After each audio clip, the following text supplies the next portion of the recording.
చింతగారితి కుక్కలని, అమ్మాయిల వెంట కుక్కలు పడినట్టు పడతారని అనే మాటలకి అసలు కాపు సామాజిక వర్గం ఎలా రియాక్ట్ అయిందో తెలియదు. కానీ ఏ రోజు మాట తూలని నేను పవన్ కళ్యాణ్ అంటే స్వయంగా కాపులు మొత్తాన్ని అన్నట్టే నేను ఆ రోజే ఫస్ట్ స్టేట్మెంట్ అండి, మా కాపులు ఎవ్వరి చుట్టూ కుక్కలు పడినట్టు పడరు, మా కాపుల మీదకే అందరూ అంటూ ఆ పదాన్ని వాడడం ఈ రోజుకి నా మట్టికి నాకే సిగ్గనిపిస్తుంది అండి.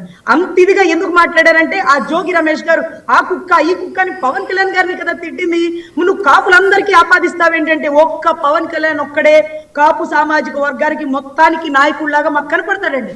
ఆయన అన్నందుకే ఆ ప్రభుత్వం ఓడిపోయింది. కేవలం దానికోసం ఏ రోజు మాట తూలని రజని ఈ రోజు మా అన్నలు ఎవరు పడరు, ఆడవాళ్ళ చుట్టూ కుక్కలు పడినట్టు పడాల్సిన అవసరం మా కాపులకి లేదు, మా సామాజిక వర్గం చుట్టే అందరూ అంటూ ఆ పదాన్ని వాడానండి. అంతిదిగా రెచ్చగొట్టిన పదాన్ని పబ్లిక్ మీటింగ్ లో స్టేజ్ మీద మాట్లాడడం చాలా తప్పండి. ఈ రోజుకి ఆ మాట చూసినప్పుడు, ఆ మనిషిని చూసినప్పుడు మాకు అసలు నచ్చదండి. వాళ్ళు ఎంత పెద్ద రాజకీయ నాయకులు తిట్టండి, పవన్ కళ్యాణ్ గారు ఏం చేశారు, మీరు కాపులకి మోసం చేశారు, మీరు అమ్ముకున్నారు, మీరు ప్యాకేజ్ ఇంకోటి మాట్లాడండి. సామాజిక వర్గాల జోలికి రాకండి, అది ఎంతో దూరం వెళ్తుంది. ఆడబిడ్డలో మేమే బయటపడి అంత మాట అన్నామంటే ఇక సామాజిక వర్గం ఎలా ఉంటుందండి? సో ఖచ్చితంగా ఒళ్ళు దగ్గర పెట్టుకొని ఏ రాజకీయ నాయకుడైనా మాట్లాడాలా.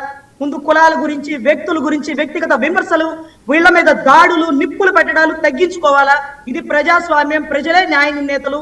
మనం చేసిన ప్రతి పనిని ప్రజలు ప్రత్యక్షంగా చూస్తున్నారు కాబట్టి ఓటమా గెలుపా అనేది నిర్ధారించేది వాళ్లే.